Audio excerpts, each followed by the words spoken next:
Fala, meus amigos. Olá, minhas amigas, tudo bem? Vamos voltar aqui para a gente completar aquela parte de Brasil Colônia. Não se preocupa, a gente já está quase acabando com ela, tá? Com ele, no caso. Mas hoje nós vamos começar um assunto que é um dos mais importantes para vocês entenderem a parte final da história do Brasil Colônia. Lembrando que a gente começou desde o período pré-colonial, passamos pelos principais assuntos, pelos principais temas, e hoje a gente começa a falar sobre a mineração. Mineração que era tudo aquilo que os portugueses estavam buscando desde o início da expansão marítima.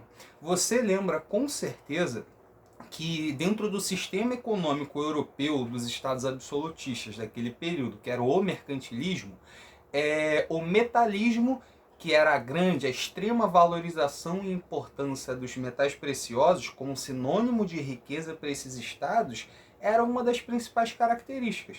E é basicamente metais preciosos que não foram encontrados aqui no Brasil tão cedo.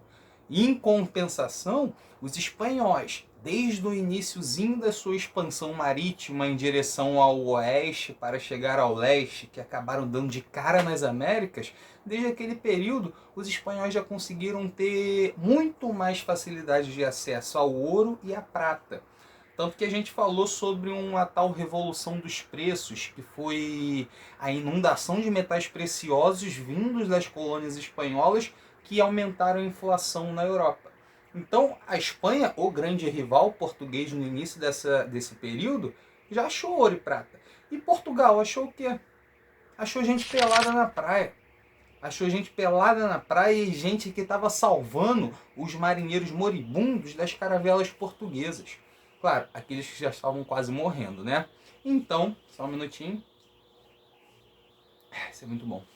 Então, esse ouro, esses metais preciosos estão sendo buscados pela coroa portuguesa e pelos próprios colonos brasileiros desde o início, desde 1500 cadinho. Tanto que eu vou te dar uma informação. Já desde as capitanias hereditárias já havia um regulamento com relação ao imposto de metais preciosos. Estava lá. Qualquer tipo de metal precioso terá 20% para o rei. Tem noção o que é isso? Antes de ter ouro, já tinha imposto para o ouro. Então, é mais ou menos nesse contexto onde Portugal vai de fato encontrar ouro, vai de fato ver a luz no fim do túnel, que a gente começa hoje, que é o período minerador. Período minerador esse que, no fundo, transformou totalmente a colônia brasileira.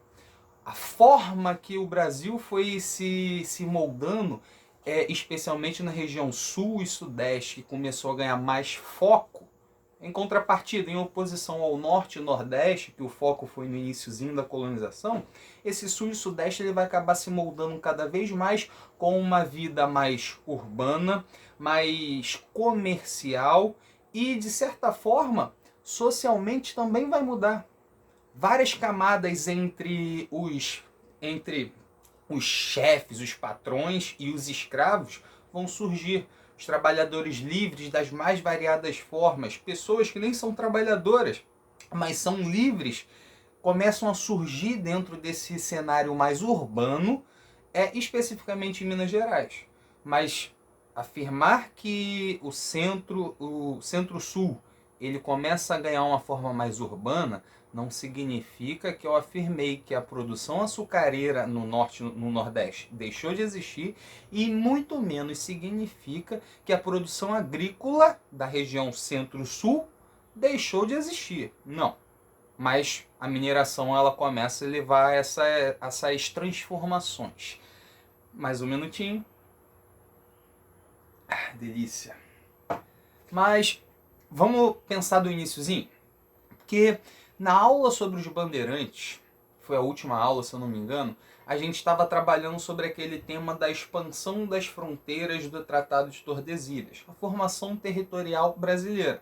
E ali a gente estava falando sobre os bandeirantes, sobre as bandeiras, que dentre as atividades, entre o sertanismo de contrato, que é para resgatar, buscar escravos fugitivos ou cumprir outras missões semelhantes, a bandeira de apresamento, que era para aprisionar indígenas e vendê-los como escravos.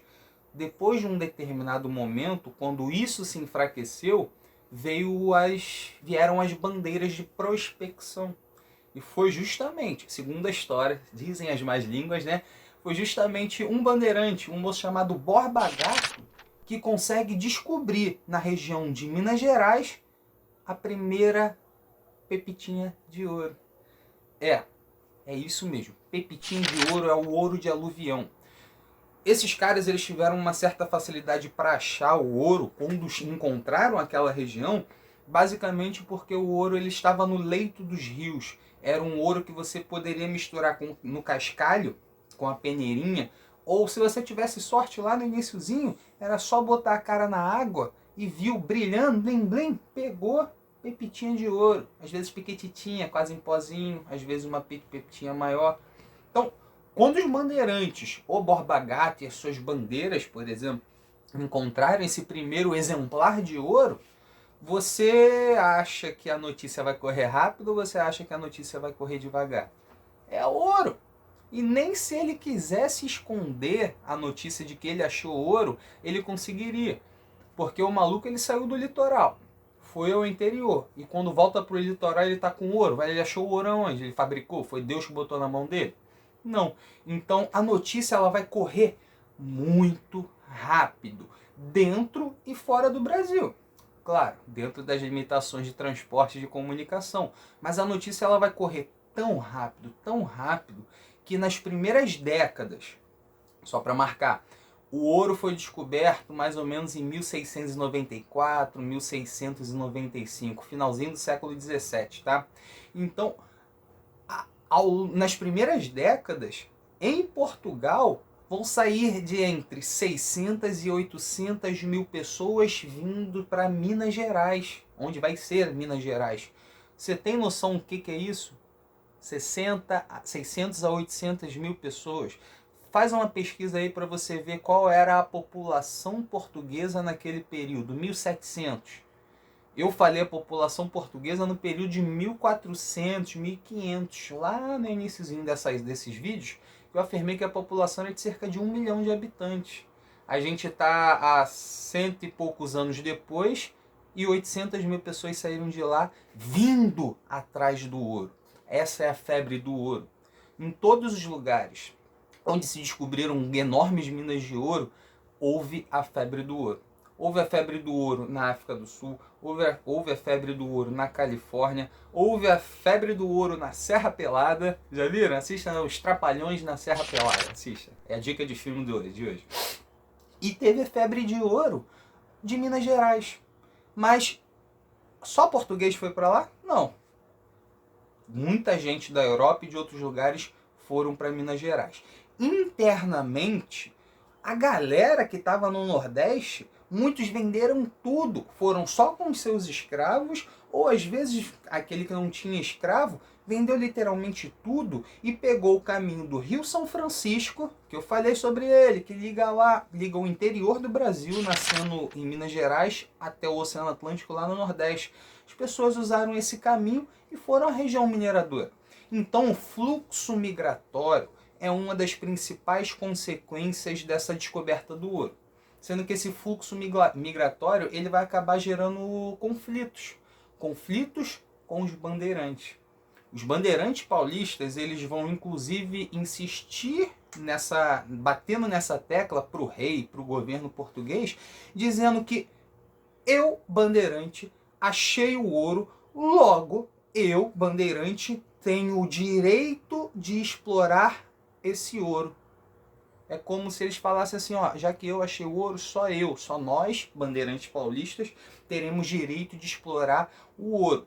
Esses estrangeiros, tanto os portugueses, quanto os outros europeus, quanto os outros colonos do Brasil, são estrangeiros. E esses estrangeiros eles são invasores. Eles não podem explorar o ouro. Essa briga entre a exploração de ouro entre bandeirantes paulistas e os estrangeiros, ela acaba gerando uma guerra civil, que é a Guerra dos Emboabas. Esse último capítulo não está trabalhando sobre a Guerra dos Emboabas, mas eu acho que é super válido você fazer uma pesquisa Ainda mais quem está pegado no estudo para os vestibulares. Faz uma pesquisa sobre a Guerra dos Emboabas, faz uma pesquisa sobre as revoltas nativistas no Brasil, que aí tu já vai encorpar um monte de conteúdo dentro. Mas a Guerra dos Emboabas está relacionada à descoberta do ouro, está relacionada à disputa entre bandeirantes paulistas e estrangeiros em quem vai ter o direito de explorar o ouro. Já adianto logo que os paulistas vão perder essa batalha. É tanta gente, não só mineradores, que está chegando lá em Minas, que isso vai acabar gerando efeitos inicialmente nefastos. Que pensa?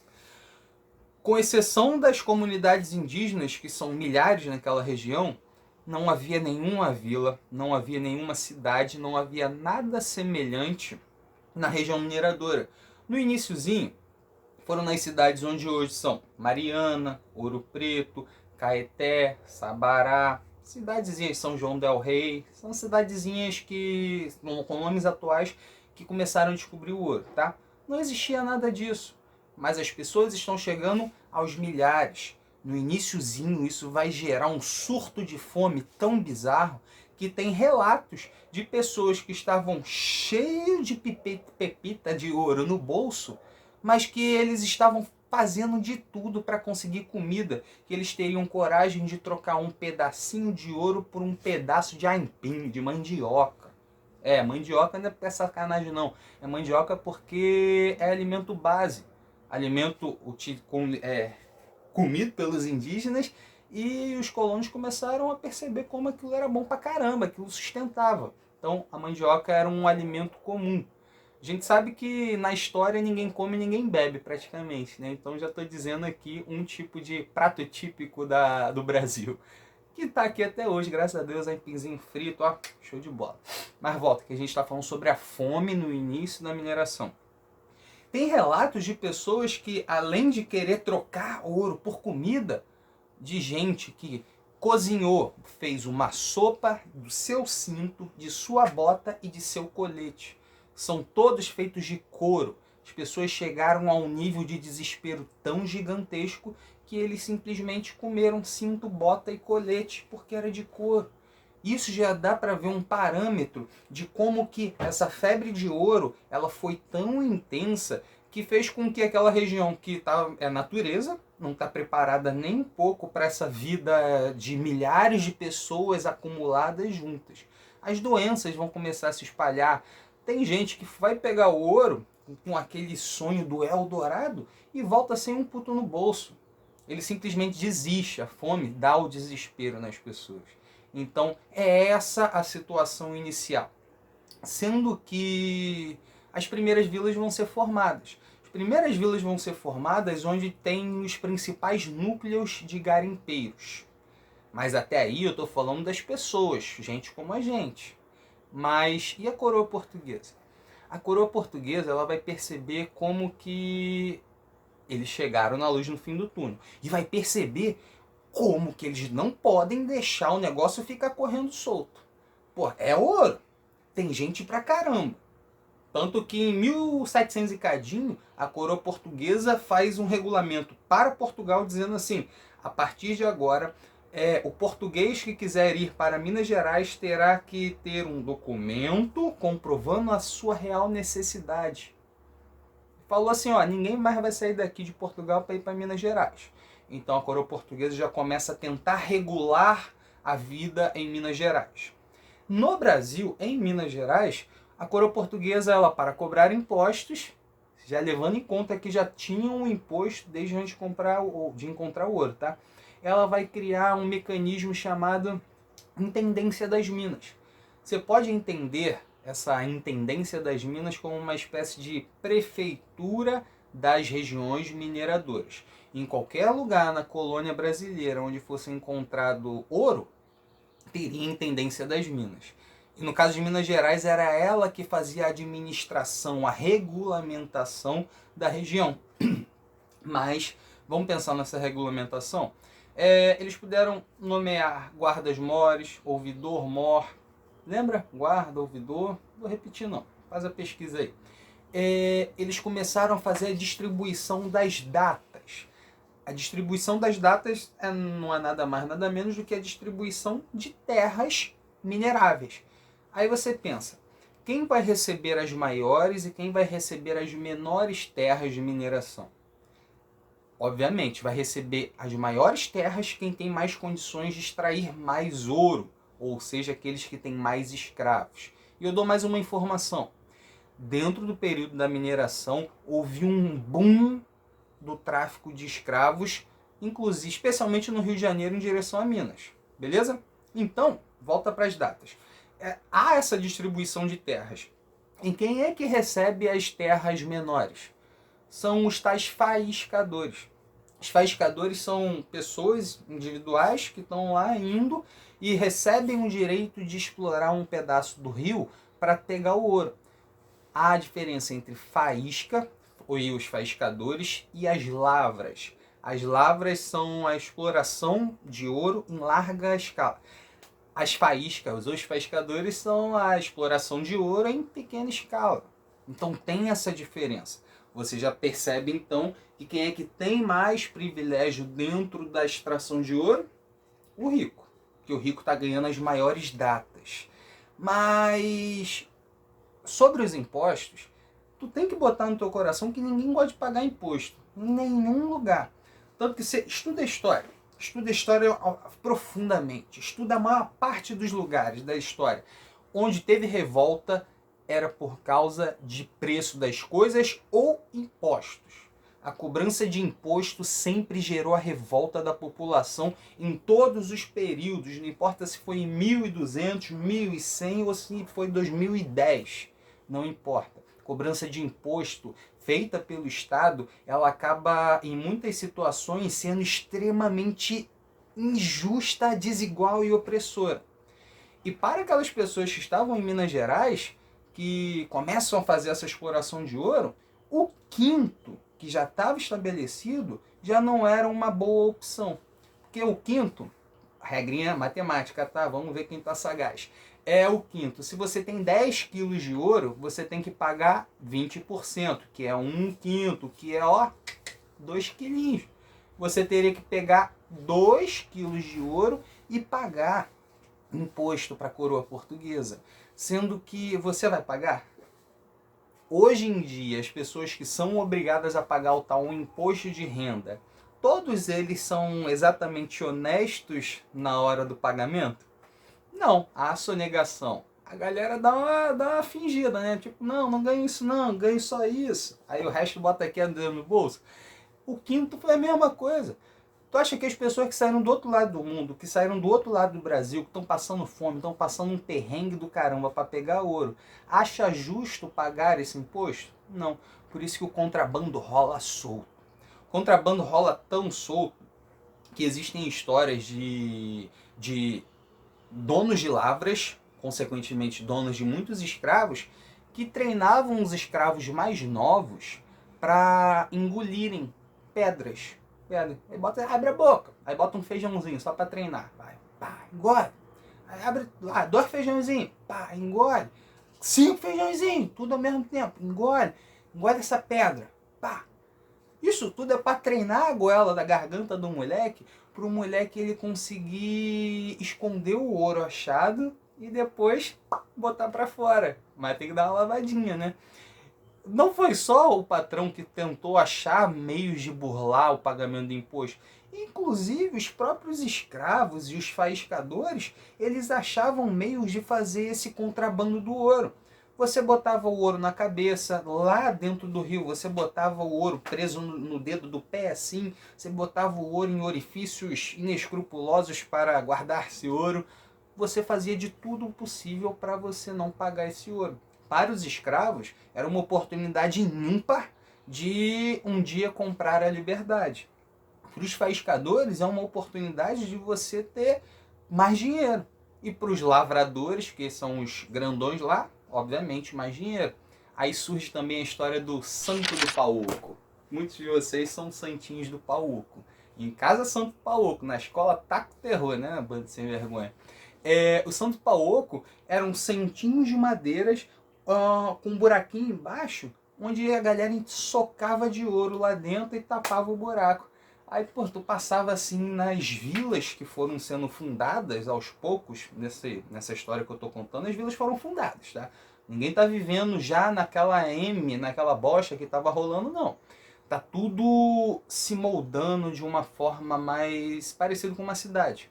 Então as pessoas passavam com um carrinho de mão cheio de santo, assim, pensava assim, caraca, esse maluco é católico pra caramba, esse é devoto da Nossa Senhora. Não, o maluco tava cheio de ouro dentro daqueles santos. Mas obviamente, descobriram. Então a coroa portuguesa ela estava pensando, o que nós podemos fazer para conseguir controlar o contrabando de ouro? As cidades estão crescendo. Várias cidades estão crescendo. Já tem igreja, já está vindo mais gente ainda para Minas Gerais. O ouro está circulando solto, em pó, em pepita. O que a gente pode fazer? Aí pensaram, nós devemos criar as casas de fundição. A gente precisa controlar a circulação de ouro em Minas Gerais. A gente não pode deixar livre. Ah, tu tem a quantidade de ouro que quiser, tu circula da forma que quiser. Não. As casas de fundição vão ser vão ser criadas para fazer uma regulamentação no transporte do ouro. Por exemplo, a partir de agora, só pode andar com ouro oficialmente em barra. Então você tem 10 quilos de ouro, você tem a obrigação de ir à casa de fundição e lá eles já vão recolher o quinto. Então eles vão transformar 8 quilos do seu ouro em uma barra. Essa barra de ouro ela vai estar com a timbragem relacionada ao Estado, à coroa portuguesa. Esse agora é o ouro oficial. Fez sentido? Ajudou para combater o contrabando? Ajudar? Não ajudou. Porque o contrabando em momento algum ele deixou de existir. Mas foi um mecanismo de um aperfeiçoamento. O Estado português vai fazer toda hora esse aperfeiçoamento no mecanismo de cobrança de impostos e no mecanismo de tentar impedir o contrabando. Tá fazendo sentido? Tá? Que bom. Agora, vamos acrescentar mais ainda? Mais impostos? Vou falar de mais dois. A captação, ela foi criada mais ou menos na década de 30, 1730 e cadinho. A captação, ela é um imposto por cabeça. Não pense que, se você já ouviu falar da captação, não pense que era só um imposto por cabeça de escravo. Se você tem 100 escravos, você vai pagar imposto pelos 100 escravos. Se tem 10, pelos 10 escravos. Não era só isso. Além disso, se você fosse um faiscador, ou seja, não tem escravo, é você contigo mesmo, você pagaria um imposto. Um valor diferente. Se você fosse um comerciante, se você tivesse uma oficina, um armazém, uma lojinha, qualquer coisa semelhante, você pagava esse imposto de captação. É um imposto de captação per capita, por cabeça. Então, basicamente, inundou de todo mundo de imposto. Ah, professor, mas e aquela pessoa que não trabalha com a mineração? Paga o imposto em ouro também. Essa é uma tática muito doida, reparou? Teoricamente, antes só pagava um imposto quem tinha o ouro, quem trabalhava com o ouro. A partir de um determinado momento, não. É todo mundo vai pagar com relação ao ouro. As pessoas vão ficar felizes, as pessoas vão ficar chateadas. Pô, uma boa parte vai achar um dos impostos mais injustos do mundo por esse fato. Eu sou professor. Em Minas Gerais já existiam professores. Eu receberia o meu pagamento de alguma forma, ou em produtos ou até mesmo em ouro. A partir desse momento, eu inclusive pagaria impostos. Faz sentido? Além da captação, tem a finta. Que a coroa portuguesa falava assim: não é possível, tá faltando ouro. Esses safados com certeza estão conseguindo burlar essa cobrança. Cria um novo imposto, cria a finta. A finta era... Olha que legal. A finta eram 30 arrobas de ouro. Faz a conta aí, quanto é um arroba vezes 30. 30 arrobas de ouro, que seria, por cidade, que seria mais ou menos o equivalente do somatório do quinto de todo mundo. Os caras estão cobrando mais imposto, mais imposto. E em 1750 muda de novo a cobrança de imposto. Agora cada cidade terá que pagar 100 arrobas anuais de ouro. Isso dá 1.500 quilos. Eu fiz essa conta porque essa eu sabia. 30 vezes 15 eu não sabia não, agora eu sei. 15 vezes 100 dá 1.500. 1.500 quilos de ouro que cada cidade de Minas Gerais teria que pagar para a coroa portuguesa. Isso vai gerar problema, tá? Isso vai gerar problema basicamente porque ao longo desse século de 1700, vou começar de 1701 até 1789, quando foi a tal Inconfidência Mineira, a produção do ouro fez num gráfico assim, subindo. Chegou em um momento, o auge foi em 1750, 1760, a produção do ouro começou a cair. Quando a produção do ouro começa a cair, você acha que a coroa portuguesa está reduzindo a cobrança de impostos? Não, ela está arregaçando. E isso vai gerar, esse é um dos efeitos, uma das consequências, perdão, essa é uma das causas da Inconfidência Mineira. A cobrança de impostos, o endividamento, especialmente dos mais ricos de Minas Gerais. Então, tá fazendo sentido tudo isso? Tava falando desde o processo de migração, estava falando desde o processo de organização administrativas, citando os impostos, citando as características de mineração entre as lavras e as faíscas, a distribuição das datas, o crescimento da mão de obra escrava. Mas faltam duas coisas importantes. Uma coisa importante é uma outra consequência da mineração, além da urbanização, do crescimento populacional e da maior cobrança de impostos, a gente tem uma interligação interprovincial. Inter duas vezes, né? A gente tem um comércio interprovincial bombando. A galera do Norte e Nordeste está fazendo comércio com Minas Gerais. Rio de Janeiro, São Paulo, está fazendo comércio com Minas Gerais. E a região Sul também, com os tropeiros. Lá no capítulo de formação territorial, fala sobre os tropeiros. Eu não falei naquela aula, porque eu ia falar deles aqui agora. As tropas, os tropeiros, quando eu falo tropeiro, eu sempre lembro em feijão tropeiro. Então é isso aí. Os tropeiros, eles faziam um comércio em caravanas de mula, sempre interligando o Sul a Minas Gerais, levando e trazendo produtos das mais variedades possíveis. E especialmente lá no Sul, Rio Grande do Sul, eles se especializaram na produção do charque, que é carne seca. No mercado todo, charque ponta de agulha 12,99. É isso, charque é carne seca. Então os caras eles começaram a vender muita coisa para Minas Gerais.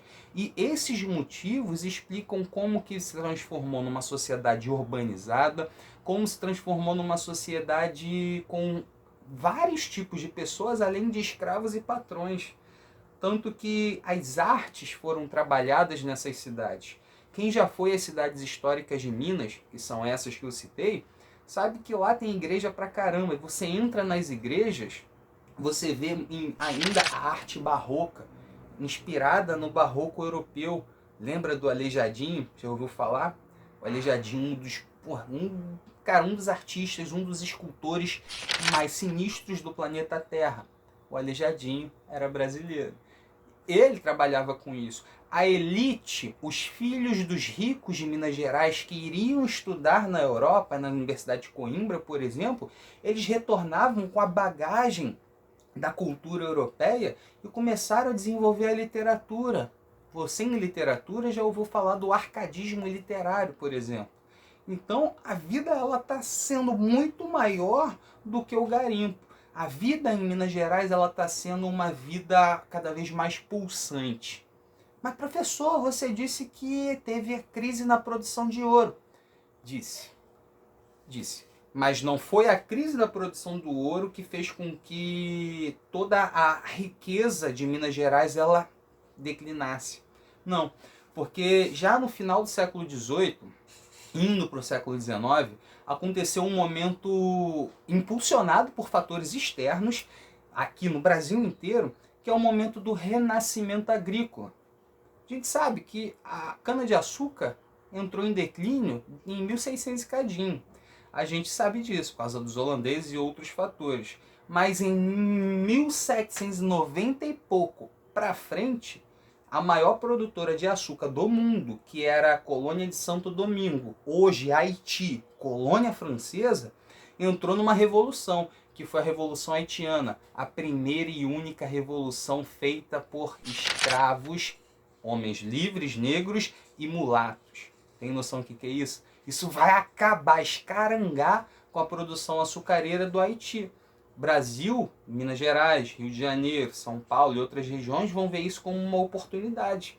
Teve um vácuo no mercado do açúcar. Então o renascimento agrícola ele buscou resgatar o investimento na produção açucareira para ocupar o lugar dos produtos haitianos, que não estava rolando, porque estava em guerra. Faz sentido? Faz mais sentido ainda se eu te afirmar que a partir de 1776, lá nas 13 colônias, atual Estados Unidos, eles entraram numa guerra que afetou pra caramba a produção da cotonicultura, que é a produção de algodão. E isso fez com que as regiões do Pará, Maranhão, começassem a se especializar na produção do algodão. Isso para ocupar um espaço que os Estados Unidos não estavam mais ocupando por causa da guerra. Mas a gente sabe, né? Estados Unidos eles conseguem se desenvolver numa velocidade muito rápida. A guerra acabou, a produção do algodão brasileiro começa a declinar. Mas isso não muda o fato de que o renascimento agrícola ocupou meio que um vácuo de riquezas, entre aspas, depois da crise da mineração no Brasil. Tudo isso faz sentido? Agora eu vou te fazer um desafio. Tenta fazer uma pesquisa para você buscar as características de Minas Gerais e levar até a Inconfidência Mineira. Tenta entender a Inconfidência Mineira antes da minha aula, tá? Essa aula vai chegar já já, mas tenta entender esse contexto, tenta buscar mais informação sobre a sociedade. Semana que vem, se tudo der certo, e vai dar certo, a gente vai fazer questões sobre esse período. E eu acho que mineração, a gente precisa fazer questão porque os enunciados têm muitas fontes históricas, cartas, documentos oficiais, que são sensacionais para você entender mais profundamente isso aí. Tá ok? Meus amores, beijo no coração, divirtam-se.